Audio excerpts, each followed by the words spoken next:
My friends, we're going to talk about the two most important things in retirement planning. And I hope when you're doing your own retirement plans, you take heed to these two most important things. These are the two most important things in retirement planning. Once you understand this, you can unsubscribe from my YouTube channel. Nothing else matters, all right? Number one is your Social Security, without question. Social Security is going to be the predominant amount of income for most retirees in the United States, without question. And even, the rich guys out there,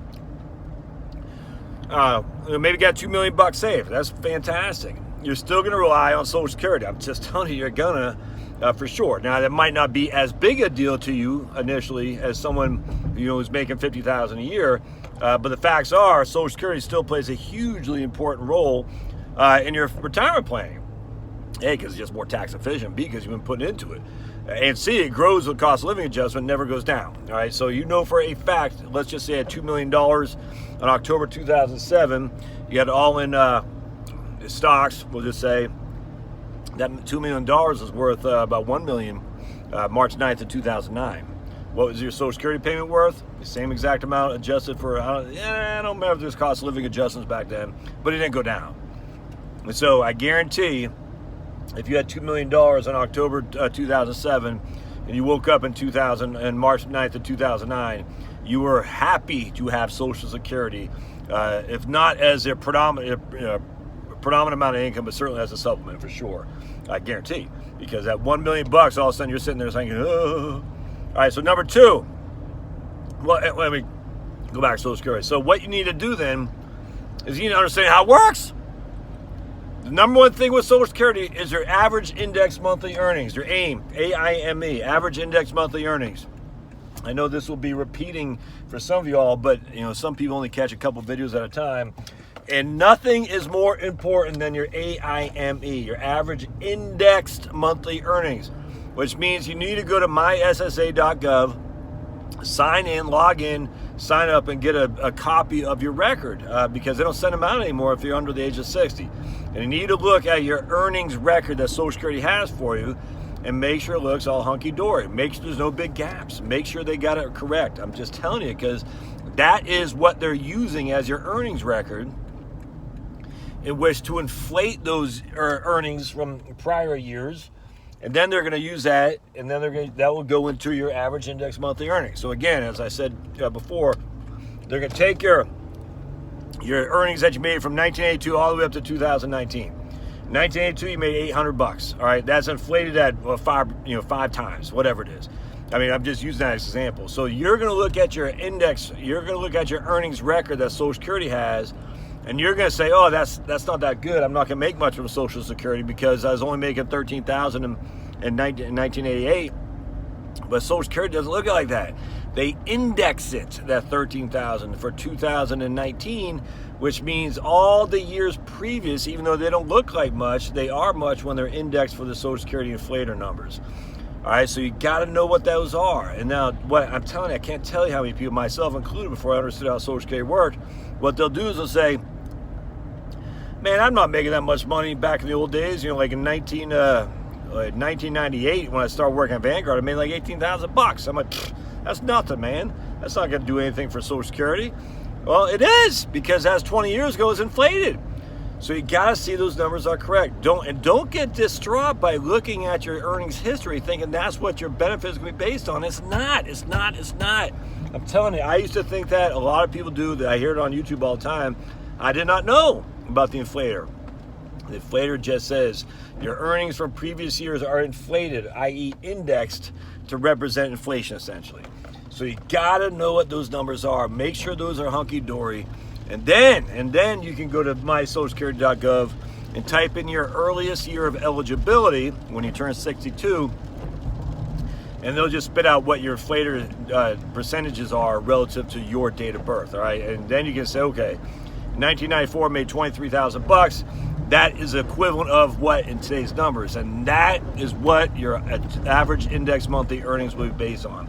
All those numbers inflated, then divide by 420 will be your average index monthly earnings. You got to make sure that looks good. And you got to understand what it is too. I mean, my goodness, you need to know what your AIME is, because that way you can know what your PIA is, your primary insurance amount. Your AIME will lead to your PIA. And let's just say your PIA is probably 40% of your AIME. All right, just for simplicity. So if your average index monthly earnings is $5,000, your PIA is probably going to be about a little bit more than $2,000. All right, it's about $2,137. All right, so basically your PIA will be, we'll just say 40% to 44. You say 45% is fine. 45% of what your AIME is. All right, so now we've been making $5,000 a month. We know that $2,100 of that is going to come from Social Security. All right, we know that for a fact. Of our $5,000 a month we've been making, when we stop, we're going to get $2,100 or 40 to 45% back from Social Security when we stop working. All right, so number two is what your expenditures are.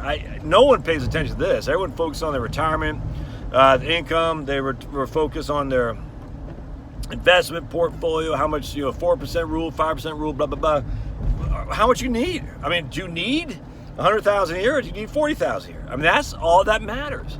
Because if you only need $25,000 a year and you're getting that from Social Security, well, what are you still doing your crap bill job? Huh? Well, I don't know. Exactly, you don't know because you don't know how much you spend and you're going to project to spend. And so what you do is look at all your expenditures today. You say, okay, Josh, today, my last year I spent all this on my kids, all this on my mortgage, all this on my work, all this on taxes. All those things are going to go away for the most part. All right, so kids' braces gone, mortgage gone, FICA tax gone, Social Security, not just FICA, 401k contributions gone. All right, all that's gone. Income tax I paid gone. Could I pay taxes? Yes. Will it be the same as I was paying before? Probably not. I got to recalculate that once I figure out my income. What I said braces, college education gone, cost of sports gone. We just paid $850 for my girls lacrosse thing. It's gone. All that stuff's gone. All right. So now all that stuff's gone. What's left? Well, your food, housing, in terms of your property tax, that's still left. What else is left? Obviously, you got to have care, wear and tear on your vehicle, so transportation costs will still be there. Probably significantly less than what it was when you're commuting your crap deal job. All right, what else is left? Electricity. You still need your utility bill, your natural gas. For us, that probably won't change that much. A little bit, because probably a little bit, simply because we have 6 now. We have 2, just Charlotte and me, and so we probably won't be using as much electricity. Because boys, we'll have a better gauge of our utility bills once Chloe's in college, because girls use a lot more when it comes to blow drying their hair, which is a big draw on a big load, by the way. Longer hot showers, another big load on your utilities, and boys don't. Boys, hell, you can hardly get them to take a shower no matter what. But anyway, so boys are a lot less expensive in that regard, but they're going to be more expensive when it comes to food. So we'll have to adjust that. But anyway, if it's just Charlotte and me, I mean, hell, we don't eat that much. We don't drink. All right, we don't. We're pretty low key. And so once we take into consideration that the kids are gone, and then the school's gone, all the costs that go into work is gone. We'll be in a pretty good place in terms of identifying how much our costs will be. So that's what you got to do. And what you do not do is say, well, right now I'm making $100,000 a year, and I'm raising a family of 6. That way, when I retire, I'll need $80,000 a year. That doesn't make any sense at all. That makes no sense at all. So just get a gauge of your income needs. Get a gauge of what your income is today, your expenditure needs, what you're expending today. Relate that, or realize you might spend a little bit more money on the front end because you're going to want to take that trip to Greece or something like that. I mean, I don't know. We'll probably go to Ireland. My wife is dying to go to Ireland. I'd like to see County Cavan. That's my son's namesake, Cavan. And her folks are from Galway. Where are my folks from? I can't remember. It wasn't Dublin. I forgot. Man, it would be cool to go see where the clans are from. Like hers, I said Galway. Oh man, where's the Scanlon clan is from? I forgot. But it'd be kind of cool. And then of course going up Scotland as well. Actually, I don't think we have any Scots in us. I can't remember. But anyway, that's what would be fun to do. And we're not doing that now, but we will do in the future. Who knows? Who knows where else we'll go? Yeah, I still have always wanted to go to Calgary for some reason. So we'll probably do that when we retire. I mean, so some travel expenditures. But I mean, it's just for she and I, whatever. That's not much, man. I mean, trust me. We go to Huntsville, Alabama. It costs more for all 6 of us to go to Huntsville, Alabama to go to the Nassau Museum whoever they got down there, than it will be for just Charlotte and me to go to freaking Calgary, guarantee. Yeah, you travel for 6, man. It ain't cheap. Let's put it that way. Which is why we generally find a friend who doesn't mind putting us up if we ever do any vacations. Because my wife is very well loved. Everyone loves her. They don't really care for me so much, but they love Charlotte. So they're always welcome for her to come to the house, even if bringing her 5 tag-alongs. It's the benefit of being married to a good woman. You get the benefit of her. Just how everyone loves her, but hey, that's what it is. Anyway, so those are 2 things, man. How much you're gonna spend and how much your Social Security is gonna be. Know those 2 things, you're gonna be in a good place. Don't know those 2 things, you can't be thinking about retiring. You gotta get a gauge of these 2 things right there. But Josh, I'm only 50, how do I know what my Social Security is gonna be? Man, you can know right now. You can know right now what your benefit is gonna be. If just by looking at myssa.gov, you will know right now that your benefit is going to be whatever it is. Now, will it change? Sure, if you keep working. What if you don't work? At least you have a ballpark. You say, I know for a fact, my benefit will be $1,800 a month minimum. That's a good place to be. Wow, that guy was slow. I got Pokemon up there poking along.